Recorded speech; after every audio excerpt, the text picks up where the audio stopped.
We've all had that moment when reality hits, they never felt the same. And as much as you try to accept it logically, emotionally, it stings. Because you weren't just rejected, your hope was.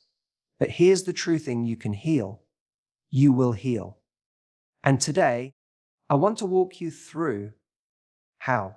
Sometimes the most painful thing isn't what actually happened, but the version you created in your head. You built a story filled with hope, potential, and what ifs. But healing begins the moment you stop romanticizing what never truly existed. It wasn't a love story. It was a one-sided attachment.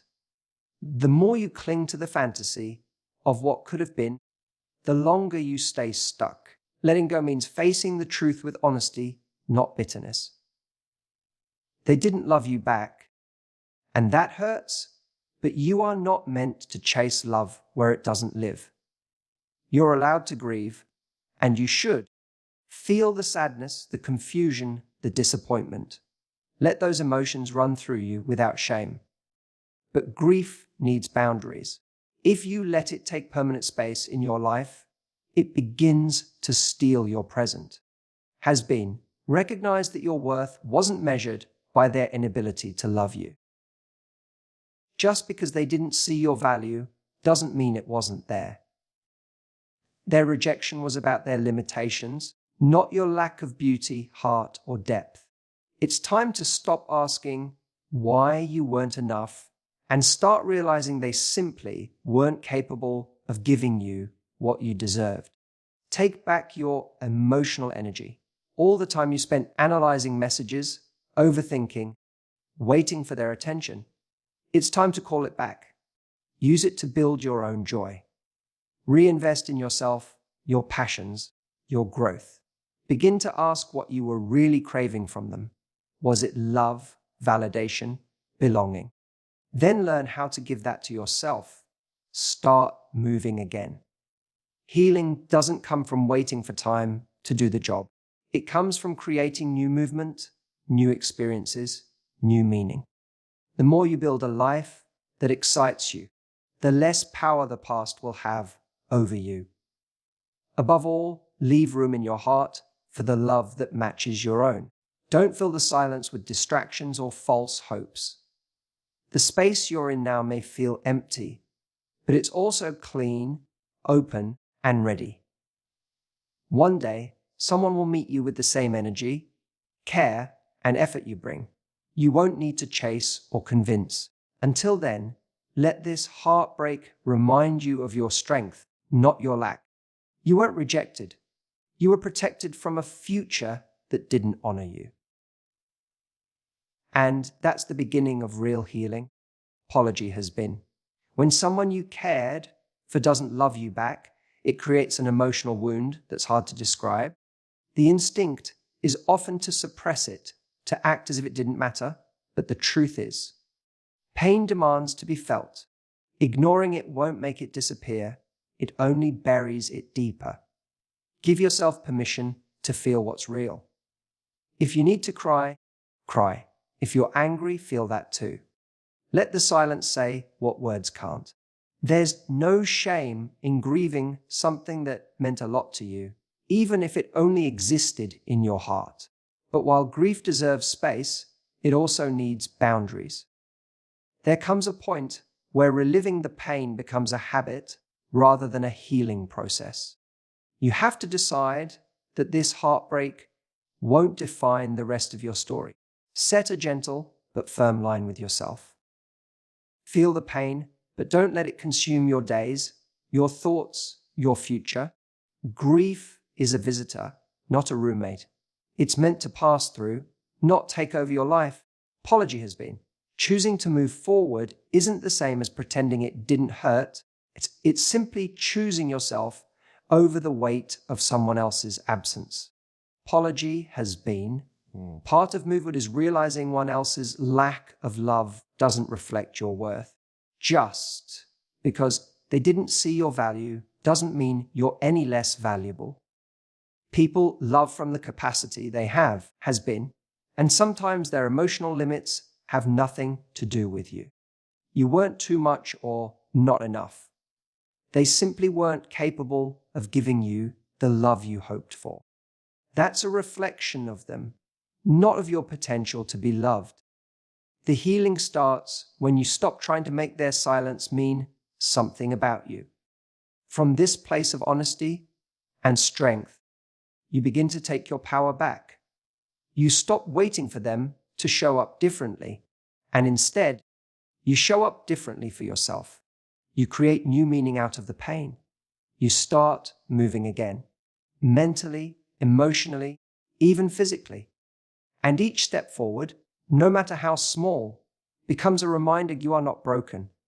You are becoming. The love you gave wasn't wasted. It just showed you what you're capable of. And one day, you'll give it to someone who returns it fully, freely, and without hesitation. When someone doesn't love you back, it's easy to take it personally. You start questioning everything about yourself, your appearance, your personality, your worth. Rejection has a way of making you feel like you're less than, like something must be wrong with you. But the truth is, their lack of feelings doesn't say anything about your value. It only speaks to the fact that the connection wasn't mutual. You are still whole, still worthy, and still capable of being deeply loved by someone else. Their inability to love you doesn't mean you are unlovable. Love is not something we can force or earn by being better. It's either there or it's not. And when it's not, it doesn't mean you failed. Two people can be wonderful individuals and still not be right for each other. Sometimes your heart simply chose someone whose heart wasn't ready or willing to meet yours. That's not a flaw in you. It's a mismatch, not a mistake. The pain you feel is real, but it isn't proof that you are lacking. It's only a reflection of how deeply you cared, not of whether or not you were enough. You have to be careful not to let someone else's silence become your self-talk. The more you internalize their disinterest, the more damage you do to your self-esteem. Instead of asking, "Why didn't they love me?" try asking, "Why did I feel I needed their love to feel complete?" Healing is not about convincing them to see your worth. It's about recognizing it yourself, especially in the absence of validation. The most powerful form of healing happens when you stop waiting for them to make you feel valuable and start doing that for yourself. This experience, while painful, can be a turning point. It's a moment to rebuild from the inside out, to learn how to stand in your worth regardless of who sees it. Over time, the rejection becomes less about them and more about what you now understand you truly deserve. You stop trying to prove yourself and start protecting your energy. The right love will never make you question your value. It will reflect it, honor it, and grow with it. Until then, let this be the season you come back to yourself, stronger and more certain than ever before.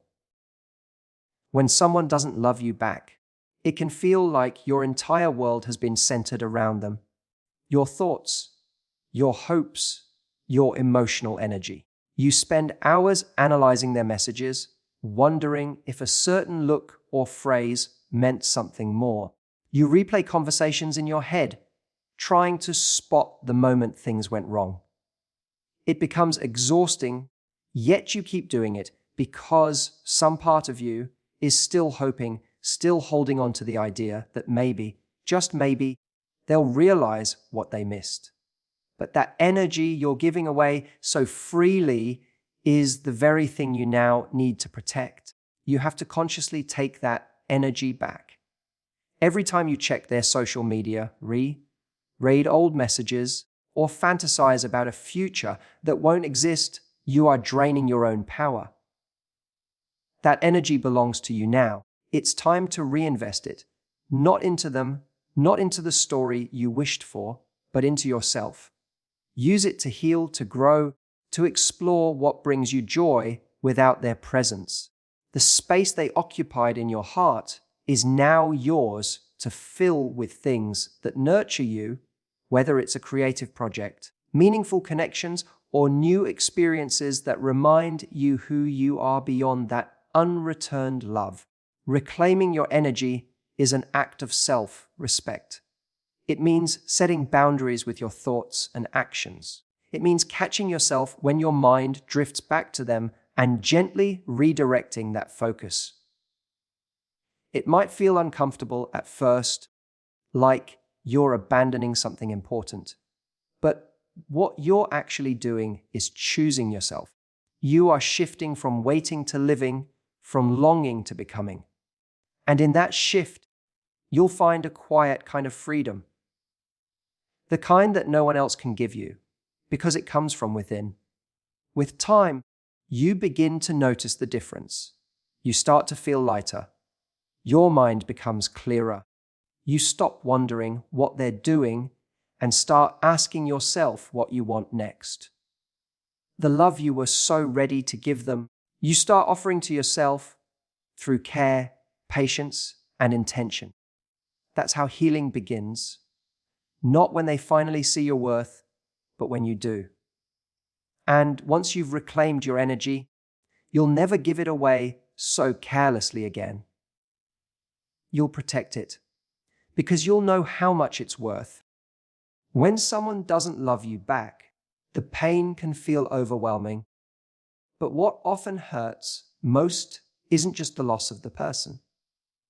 It's the loss of what they represented in your life. Maybe they made you feel seen, desired, or hopeful in a way you hadn't felt in a long time. Maybe you associated them with a sense of safety, belonging, or excitement. When it ends, you're not only grieving their absence, but also the emotional experience you had attached to them. That's why even brief or unrequited connections can leave such a deep mark. To begin healing, it helps to look inward and ask yourself what you were really seeking from that connection. Was it a feeling of being enough, a sense of security, the thrill of being wanted? Often, the person simply acted as a mirror for a need you already carried inside. Once the apologist, recognizing that truth doesn't minimize your pain. It clarifies it. It takes the mystery out of your heartbreak and replaces it with understanding. You weren't just missing them. You were missing the version of yourself you became when you were around them, or the feelings you hoped they'd permanently bring into your life. Once you identify what you were truly craving, you can begin to fulfill those needs in ways that don't depend on someone else's affection. If it was validation you were chasing, start building that from your own achievements, your own voice, and people who appreciate you without conditions. If it was emotional safety, create routines and relationships that support your peace and stability. Healing means no longer waiting for someone else to bring you what you can slowly and intentionally offer to yourself.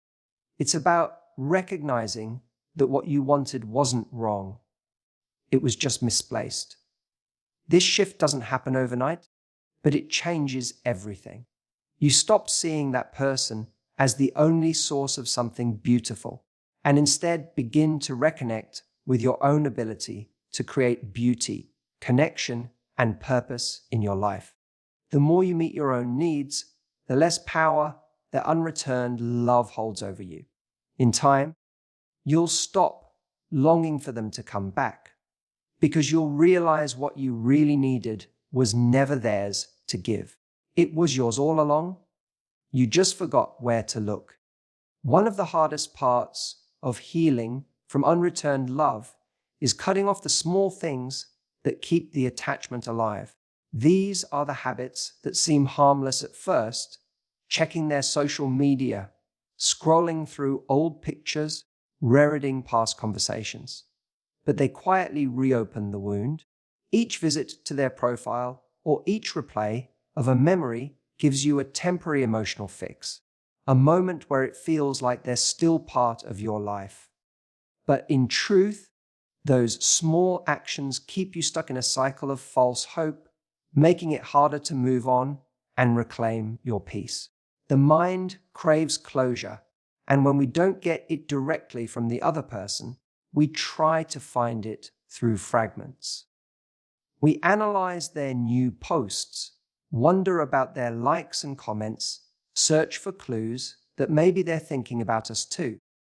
But this kind of curiosity doesn't bring comfort. It brings confusion. It keeps the door slightly open when it needs to be fully closed. Healing doesn't come from staying connected in these quiet, subtle ways. It comes from choosing to let go, even when your heart still wants answers. Choosing closure over curiosity is not an easy step, but it's a necessary one. It means unfollowing, muting, deleting, and distancing. Not to be dramatic or vengeful, but to protect your emotional space. It's about creating a clean break so your heart can stop living in the in-between. You don't owe anyone access to your attention when they've already made it clear that they can't return your love. And you don't owe yourself more pain by willingly exposing yourself to reminders that only delay your growth. When you stop chasing small glimpses of them, you make room for something better clarity. Your emotions begin to settle. Your thoughts become quieter. You remember who you were before the obsession began. And slowly, without even noticing it, you start living again. Not waiting, not watching, just living. That's when healing takes root. Not with more information, but with more distance. It's in the space you create for yourself that you find the strength to fully move on. When someone doesn't love you back, your mind naturally starts crafting a painful story. You begin asking yourself what you lacked, what you did wrong, or why you weren't chosen. This internal narrative becomes cruel, filled with self-doubt and unnecessary blame. It convinces you that if only you were more attractive, more interesting, more something, then maybe they would have loved you. But this kind of thinking only deepens the wound. It places all the responsibility on your shoulders and ignores the reality that love, real love, requires two people who choose each other fully and freely. Instead of continuing with that narrative, try to look at the situation differently. Ask yourself why you were willing to give your whole heart to someone who gave you so little in return. Why did you keep trying to prove your worth to someone who didn't recognize it on their own? When you shift the question from, what was wrong with me, to, why was I settling for less than I deserve, you begin to see the story from a place of power rather than pain. It's not about blaming yourself. It's about understanding your own patterns with honesty and compassion. Rewriting the narrative doesn't erase the heartbreak, but it puts you back in control of how you carry it. You stop viewing yourself as the rejected one and start seeing yourself as someone who loved deeply and learned something important in the process. You begin to understand that their inability to love you wasn't a reflection of your value, but a reflection of their own limits. Maybe they weren't emotionally available. Maybe they didn't recognize what they had. Either way, it's no longer your burden to carry. When you take back the pen and rewrite your story, you begin to let go of shame and replace it with self-respect. You stop asking how you could have been better and start appreciating how strong you were to love in the first place. This new perspective doesn't deny the pain. It just puts it in its rightful place. It becomes part of your growth, not your identity. And in that shift, healing begins to feel not only possible but powerful. Healing from unreturned love often feels like a lonely path, but one of the most transformative steps you can take is to surround yourself with people who remind you of your worth. When your heart has been bruised by someone who didn't love you back, it becomes easy to internalize their rejection and forget who you are.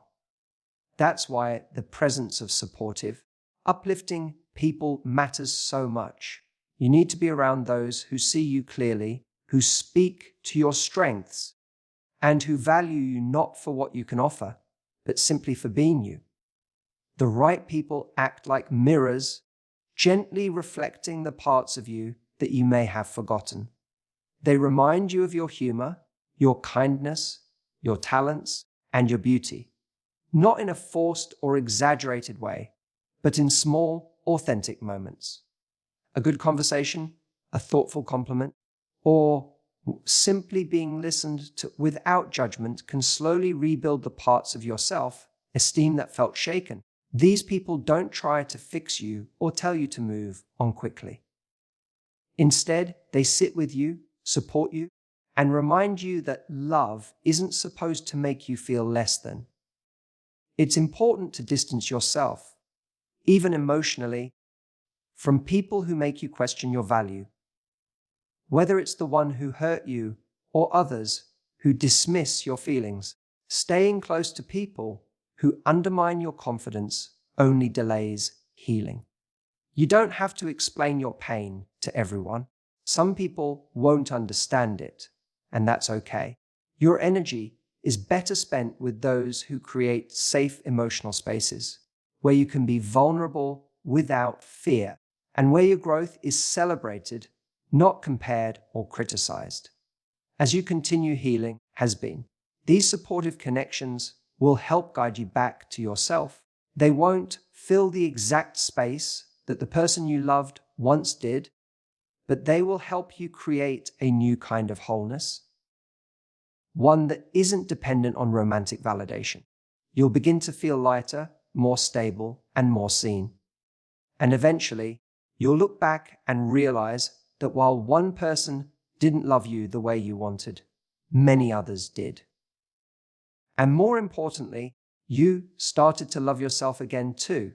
Healing from unreturned love can feel landing still while the rest of the world moves forward. You may find yourself stuck in the same thoughts, replaying the same memories, and waiting for time alone to do the work. But healing doesn't happen just by waiting. It happens by choosing to move, even when it feels difficult. Creating forward motion is one of the most powerful things you can do to shift your emotional state. You don't need a grand plan or dramatic change. Small, consistent towards something new can begin to breathe life back into you. Start by engaging your body. Go for a walk. Take a fitness class, stretch, or dance in your room with no one watching. Movement helps you reconnect with the present moment and releases emotions that often get trapped in stillness. As you move physically, something inside you starts to move emotionally as well.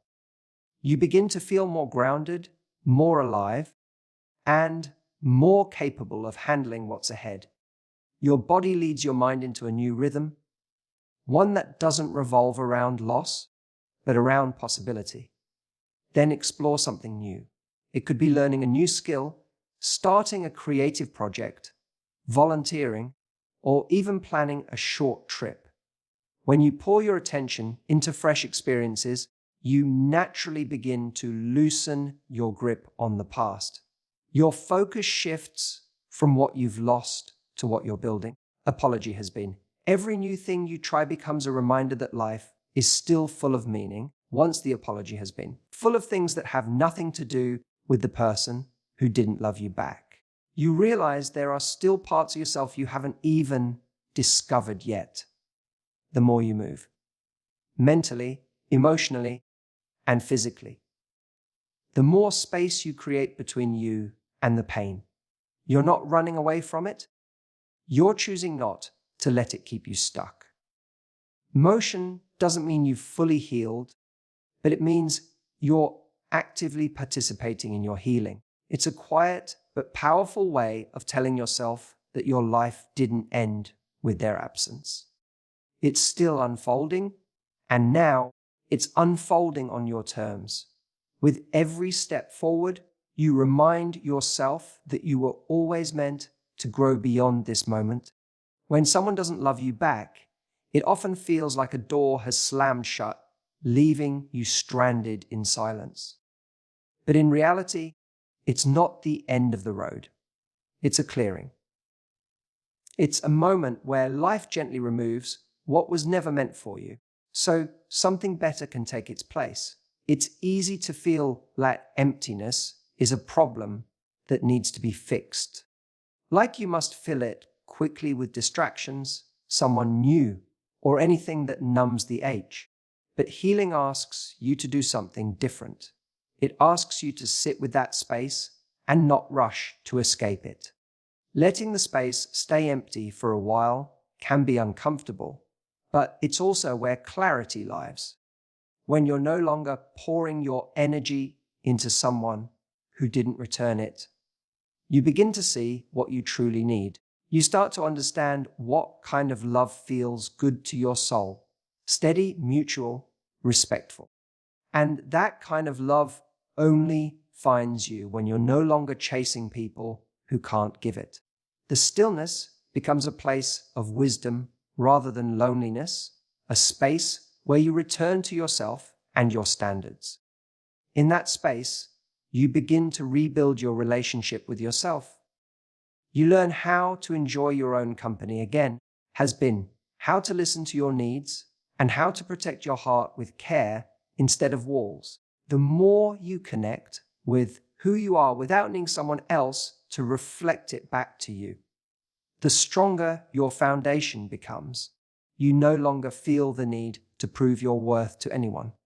Instead, you wait for the kind of connection where love flows naturally in both directions, where you don't have to chase, beg, or shrink to be seen.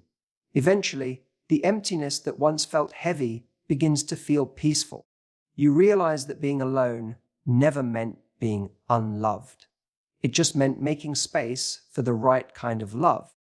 One that chooses you without hesitation, that shows up consistently, and that meets you with the same depth you're ready to give. And when that love finally arrives, you'll recognize it not because it overwhelms you, but because it feels like coming home to something you no longer thought was possible. Someone who sees you, values you, and meets you exactly where you are,